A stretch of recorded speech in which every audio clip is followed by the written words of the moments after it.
Hi guys and welcome back to my channel FZ classes. तो guys आज है तारीख 21 अक्टूबर और है फ्राइडे। आज हम द हिंदू न्यूज़पेपर को एनालिसिस करेंगे और इस न्यूज़पेपर में देखेंगे कि कौन कौन से आर्टिकल हमारे एग्जाम के पॉइंट ऑफ व्यू से इंपॉर्टेंट है। और अगर गाइस आपको इस न्यूज़पेपर का पीडीएफ चाहिए तो आप मेरा टेलीग्राम चैनल भी ज्वाइन कर सकते हैं, एफजेड क्लासेस हिंदू पीडीएफ। उसका लिंक मैं डिस्क्रिप्शन में डाल दूंगा, वहाँ से आपको इस न्यूज़पेपर के जो पीडीएफ हैं वो डेली बेसिस पर मिल जाएंगे, उसको भी आप ज्वाइन कर सकते हैं। तो आज हमारे जो इस न्यूज़पेपर में बहुत सारे आर्टिकल इम्पोर्टेंट हैं। तो चलिए एक एक करके सबको डिस्कस कर लेते हैं। सबसे पहला आर्टिकल जो फर्स्ट पेज पर ही दिया गया है, ये कल बहुत न्यूज़ में था। जो यूके की प्राइम मिनिस्टर अभी 6 सितंबर 2022 में बनी थी, ऋषि सुनक को हरा के, वो इंडियन ओरिजिन के हैं।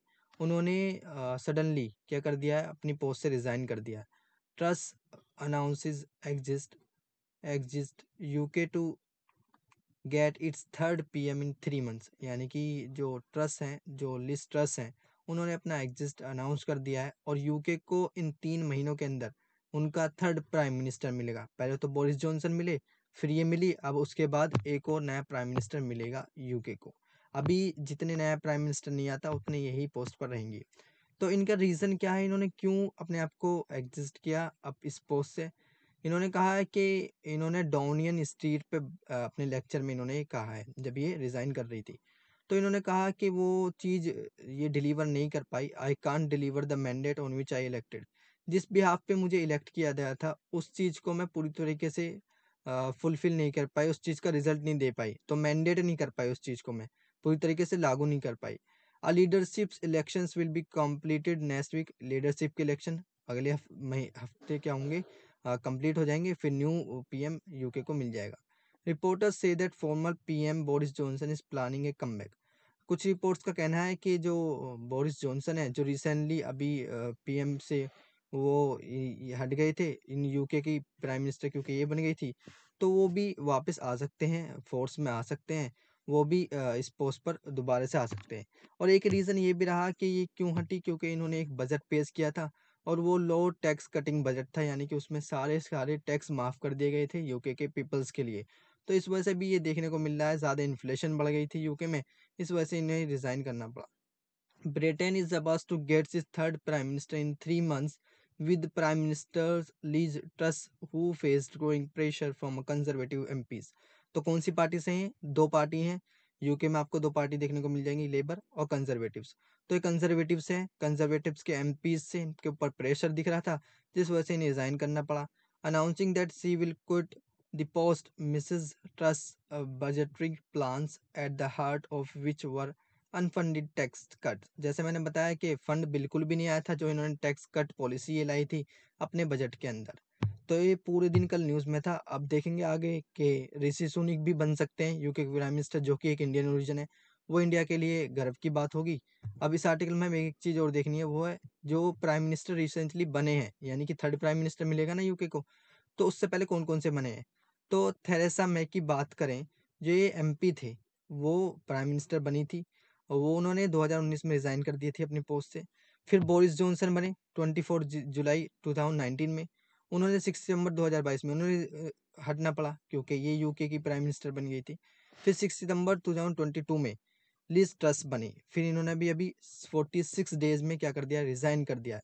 और सबसे कम डेज में इन्होंने रिज़ाइन करा है। तो शॉर्टेस्ट सर्विंग प्राइम मिनिस्टर हैं यूके की। क्या है? शॉर्टेस्ट सर्विंग प्राइम मिनिस्टर हैं यूके की। और इनके रिज़ाइन करने के बाद भी जो यूएसए के प्रेसिडेंट हैं जो बाइडन, उन्होंने कहा है कि हमारे रिलेशन ऐसे ही बने रहेंगे कि बायलैटरल ट्रेड में और जो भी चीज़ में ट्रेड वगैरह में, सब में रिलेशन ऐसे ही बने रहेंगे। इससे कोई फ़र्क नहीं पड़ेगा कि लिज ट्रस ने क्या कर दिया है, रिज़ाइन कर दिया है। और एक अच्छी बात लिज ट्रस ने ये कही है कि हमेशा हम यूक्रेन के साथ खड़े रहेंगे, क्योंकि रशिया यूक्रेन का वॉर चल रहा है, जिसमें पूरी तरीके से रशिया चाहता है कि यूक्रेन को इन्वेड कर ले, लेकिन वो कर नहीं पा रहा। तो ये कह रही हैं कि हम पूरी तरीके से हमेशा यूक्रेन के साथ खड़े रहेंगे। तो हमने फर्स्ट आर्टिकल डिटेल में डिस्कस कर लिया। अब देख लेते हैं सेकंड आर्टिकल। सेकंड आर्टिकल की बात करें तो इसमें एक कंपटीशन पैनल है, जिसने 1338 करोड़ रुपए पेनल्टी लगाई है गूगल पे। गूगल पे इतनी ज़्यादा पेनल्टी लगाई है, 1338 करोड़ पेनल्टी। एक competition panel, Commission of India (CCI) on Thursday imposed a 1,337 crore penalty on Google for abusing its dominant positions in the multiple markets in the Android mobile device ecosystems। ये क्या कर रहा है, abuse कर रहा है जो अपनी डोमिनेंट पोजीशन बनी हुई है इसकी मल्टीपल मार्केट्स में। यानी कि एंड्रॉयड फ़ोन मोबाइल फ़ोन्स में हमेशा गूगल ही ज़्यादा सर्च इंजन रहा है, तो गूगल सबसे ज़्यादा सर्च इंजन रहता है। तो उसके बिहाफ पे ये अपनी डोमिनेंस पोजीशंस को क्या कर रहा है, अब्यूज कर रहा है। इस वजह से कंपटीशन कमीशन ऑफ इंडिया ने इसके ऊपर पेनल्टी लगा दी है, issuing a cease and desist order। The DCI also directed Google to modify its conduct within a timeline। उसने कहा है कि अगर अपने इशू को अपने 1 महीने के अंदर सही नहीं किया तो आप पर और भी पेनल्टी लग सकती है। It add that original equipment manufacturers OEMs should not be force to pre install a backups of an application. तो यही इशू था कि कंपटीशन पैनल जो कमेटी है, जो कमीशन है, उसने अभी पेनल्टी लगा दी है गूगल के ऊपर। अब देख लेते हैं नेक्स्ट आर्टिकल जो हमारे एग्जाम के पॉइंट ऑफ व्यू से इंपॉर्टेंट है, वो इसी पेज पर दिया गया है। इसमें बताया है, ये आर्टिकल बहुत इंपॉर्टेंट है।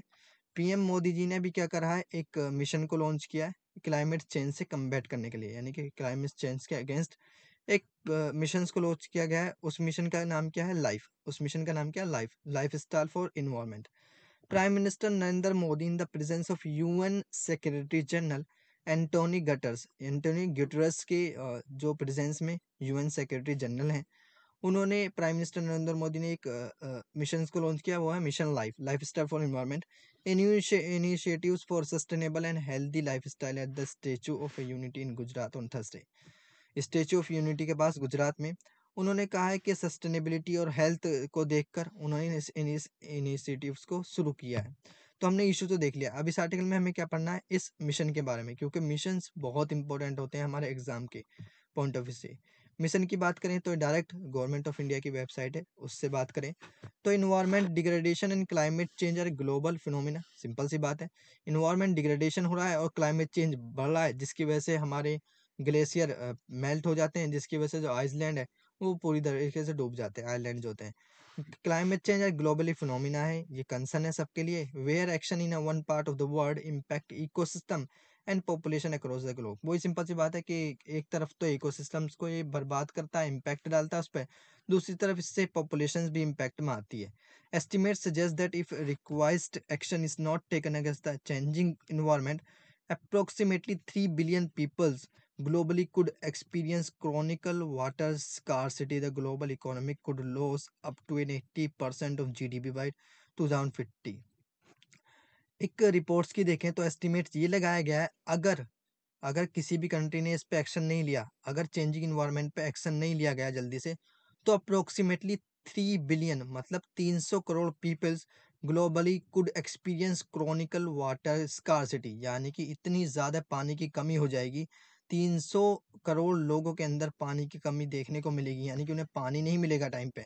The global economic could up loss to 18% of GDP by 2015।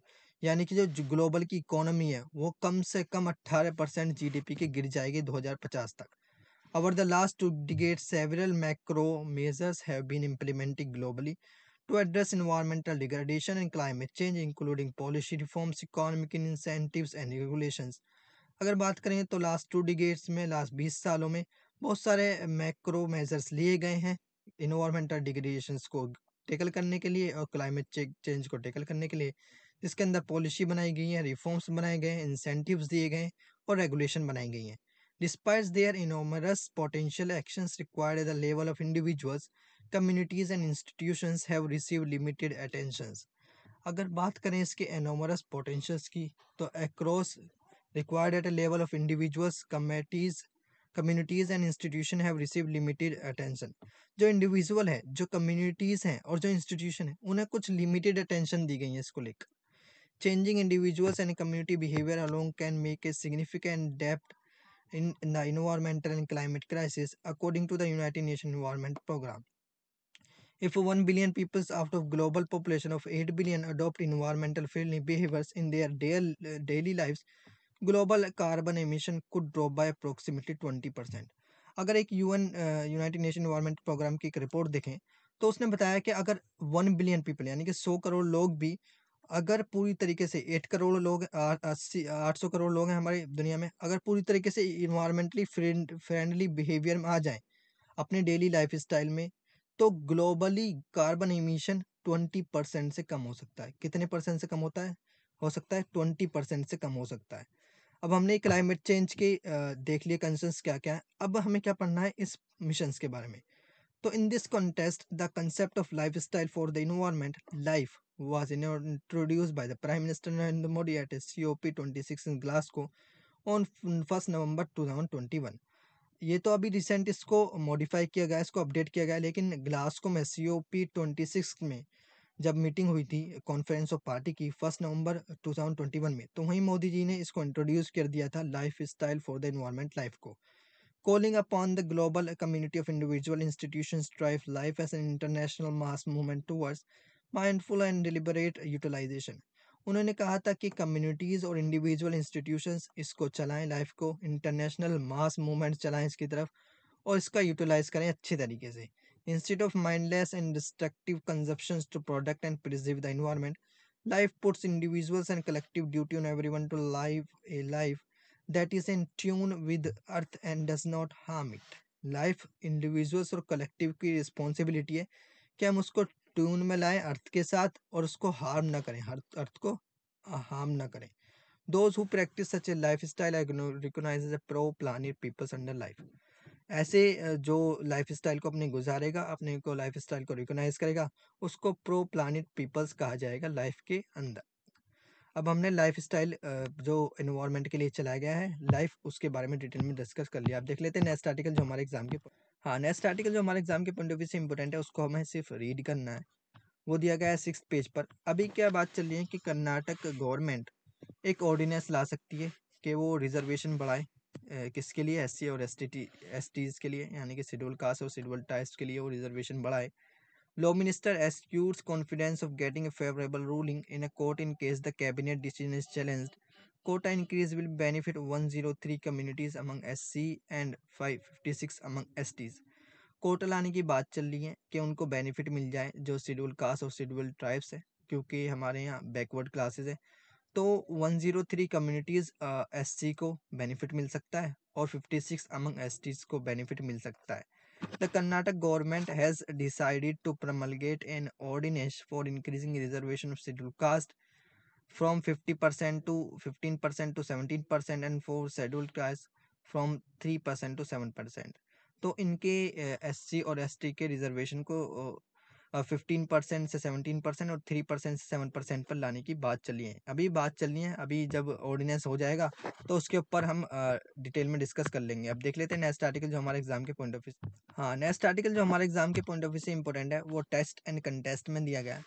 इसमें 2 आर्टिकल हमारे एग्जाम के पॉइंट ऑफ व्यू से इंपॉर्टेंट है और बहुत इंपॉर्टेंट आर्टिकल है.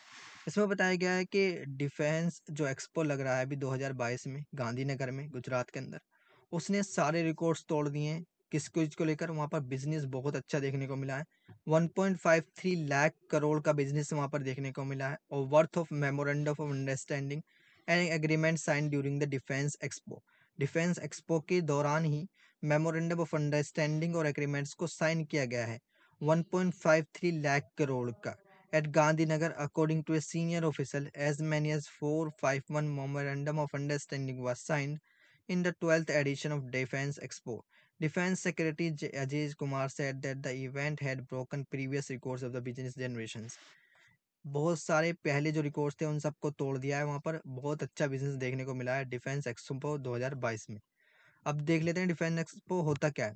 डिफेंस एग्जीबिशंस ऑर्गेनाइजेशन इसको बोलते हैं डिफेंस एक्सपो को. ये एक ऑटोनमस ऑर्गेनाइजेशन है. ऑटोनमस मतलब खुद अपने रूल्स बनाती है, खुद काम करती है. ऑटोनमस ऑर्गेनाइजेशन है गवर्नमेंट ऑफ इंडिया की. इसको एस्टेब्लिश किया गया था 1991 में. Organisation was establish to promote export potential of the Indian defence industry. Organisations को बनाया गया है ये किसी भी तरीके से पोटेंशियल बढ़ाएं जो हमारा एक्सपोर्ट देखने को मिलेगा इंडियन डिफेंस इंडस्ट्री का. Agency is responsible for organizing international exhibitions such as Defense Expo and Indian participation in overseas exhibition. Agency responsible है कि इंटरनेशनल एग्जीबिशन कराए जैसे डिफेंस एक्सपो है और इंडियन पार्टिसिपेशन देखने को मिले और ओवरसीज एग्जीबिशन भी कराए. डिफेंस एक्सपो 2020 की बात करें तो ये लखनऊ उत्तर प्रदेश में हुआ था from February 5th to 8th February 2020 में. This is for the first time, ये पहली बार था जब defence exhibition being held in northern state to explore potential available to defense productions। पहली बार ऐसा हुआ था कि नॉर्दर्न स्टेट में इंडिया के डिफेंस एक्सपो देखने को मिला था। MOD has already announced UP Defense Corridor to attract investment in defense manufacturing। Defence expo 2022 की बात चलें जो अभी चल रहा है, will be held in Gandhinagar Gujarat from October 18 to October 22 2020। The theme for this years expo is part to pride. Theme आपको ज़रूर याद रखनी है क्योंकि थीम वनडे एग्जाम में पूछ ली जाती है। तो इसकी डिफेंस एक्सपो 2022 की थीम क्या है? Part to pride, which is aimed at invoking nationalist pride and encouraging citizens to partake in nations। इसका मतलब है कि जो सिटीजन्स है वो पार्ट ले नेशन के अंदर और बिल्ड करें establishing a capable indigenous defence industry, यानी कि अपने आप अपने ही पैसों से इंडिया के अंदर इंडिजीनियस डिफेंस इंडस्ट्रीज को प्रमोट करें और उनको आगे लेकर जाएं। तो ये क्या था, हमने पढ़ लिया डिफेंस एक्सपो के बारे में डिटेल में। अब देख लेते हैं नेक्स्ट आर्टिकल जो हमारे एग्जाम के पॉइंट ऑफ व्यू से इंपॉर्टेंट है, वो इससे राइट में दिया गया है। अभी क्या बताया गया है कि आर्मी सर्विलांस जो निगरानी है आर्मी की वो ज़्यादा बढ़ा दी गई है LAC के पर, लाइन ऑफ एक्चुअल कंट्रोल पर, चाइना के साथ। तो इस आर्टिकल में हमें क्या देखना है? LAC की लोकेशन। LAC की लोकेशन देखें तो आपको दो रीज़न दिख रहे होंगे यहाँ पर। एक तो अक्साई चीन वाला, ये आपको राइट में दिख रहा होगा। एक ही रेड सी लाइन और आपको दिख रही होगी, ये क्या है? POK वाला रीजन। और इस लाइन को क्या बोलते हैं? इसको बोलते हैं LOC, लाइन ऑफ कंट्रोल। तो अक्साई चीन वाला एरिया तो चाइना के कब्जे में है और POK वाला ये जबरदस्ती, ये वैसे इंडिया का ही पार्ट है लेकिन इसे कैप्चर कर रखा है, ऑक्यूपाई कर रखा है पाकिस्तान ने। तो इसके ऊपर हमेशा डिस्प्यूट रहता है, लाइन ऑफ एक्चुअल कंट्रोल के ऊपर, LOC के ऊपर, यानी कि लाइन ऑफ कंट्रोल के ऊपर। तो इसमें अभी क्या कर दिया है, इंडियन आर्मी बढ़ा दी गई है सर्विलांस को देखने के लिए। अब देख लेते हैं नेक्स्ट आर्टिकल। तो नेक्स्ट आर्टिकल इससे नीचे ही दिया गया है। अभी तमिलनाडु में वल्चर्स को यानी कि गिद्धों को बचाने की बात चल रही है और गिद्ध पॉपुलेशंस को किस चीज़ में लाया जाए, यानी कि वल्नरेबल हैं, ये एंडेंजर्ड हैं और ये नेचुरल गिद्ध हैं या नहीं है। तो इस आर्टिकल में हमें क्या पढ़ना है? वल्चर्स के बारे में, क्योंकि वल्चर्स एक ऐसी स्पीस है जो पूरी तरीके से इंडिया से लुप्त हो गई है। A vulture is a bird of prey that scavenges on carrion। There are 23 extant species of an vulture। extant species of a vulture 23 हैं, इंक्लूडिंग उसमें कॉन्डर्स भी होता है। Old world vultures including 16 living species native to Europe में, Africa में, Asia में, लेकिन India में आपको वल्चर्स नहीं देखने को मिलेंगे। New World vulture are restricted to North and South America and consist of 7 identified species, all belonging to an Catharides family। ये सारे के सारे वल्चर्स किससे बिलोंग करते हैं, किस फैमिली से बिलोंग करते हैं? कैथरेटिड family. A particular characteristics of many vulture is a bald unfeathered head, यानी कि ज़्यादा से ज़्यादा जो पार्टिकुलर कैरेक्टरिस्टिक्स वल्चर की देखने को मिलेगी वो बॉल्ड देखने को मिलेंगे, गंजे से देखने को मिलेंगे। This bare skin is in thought to keep the head clean when feedings and also plays an important role in thermoregulations। अब हमें क्या देखना है इस आर्टिकल में? सबसे इम्पोर्टेंट कि लुप्त कब हो गए थे, तो इनके लिए हमें देखना है कंजर्वेशन स्टेटस क्या है इनका। Vulture in south Asia mainly India and Nepal. Vulture सबसे ज़्यादा कहाँ देखने को मिले थे? साउथ एशिया में और नेपाल के अंदर। जो इंडिया है उसके साउथ एशिया में और नेपाल के अंदर। Have decline dramatically since the early 1919। से डिक्लाइन होते जा रहे हैं। It has been found that in a decline was caused residues of the veterinary drugs diclofenac in animal carcasses। The Swiss government of in India taken very late cognizance of this fact and has banned the drug for animals। However, it may take decades for vultures to come back to their earlier population level। एक drug था diclofenac, उसको खाने की वजह से क्योंकि शिकार करते थे और शिकारों पे वो लगता था, ये शिकार करते थे मतलब ये एनिमल्स को ही खाते थे और उन पर ये डाइक्लोफेनिक ड्रग लगता था उनको मारने के लिए, तो उस ड्रग से ही इनकी मौत हो जाती थी। तो इस वजह से इनका ज़्यादा डिक्लाइन देखने को मिला था। किसका? वल्चर्स का। ये आपको याद रखना है ड्रग का नाम, diclofenac.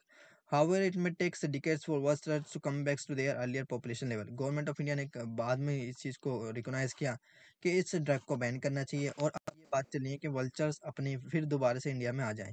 If they ever do without vultures to pick corpses cleans rabies carrying dogs have multiples feeding on the carrion and age-old practices like the sky breeze of in purses are coming to an end, permanently reducing the supply of corpusses caucuses. The same problem is also seen in Nepal, where government has taken and some later steps to conserve remaining vultures. ऐसा ही नेपाल में भी देखने को मिला है, जिसके अंदर government ने अब लेट लिया है, लेकिन वहाँ की गवर्नमेंट ने क्या कर लिया है, इस चीज़ को लेकर एक्शन ले लिया है कि किसी भी तरीके से वल्चर्स को कंजर्व करना है।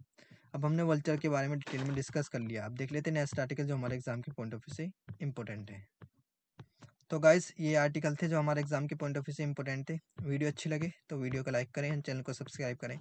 मिलते हैं नेक्स्ट वीडियो में, तब तक के लिए थैंक यू, जय Hind and never give up.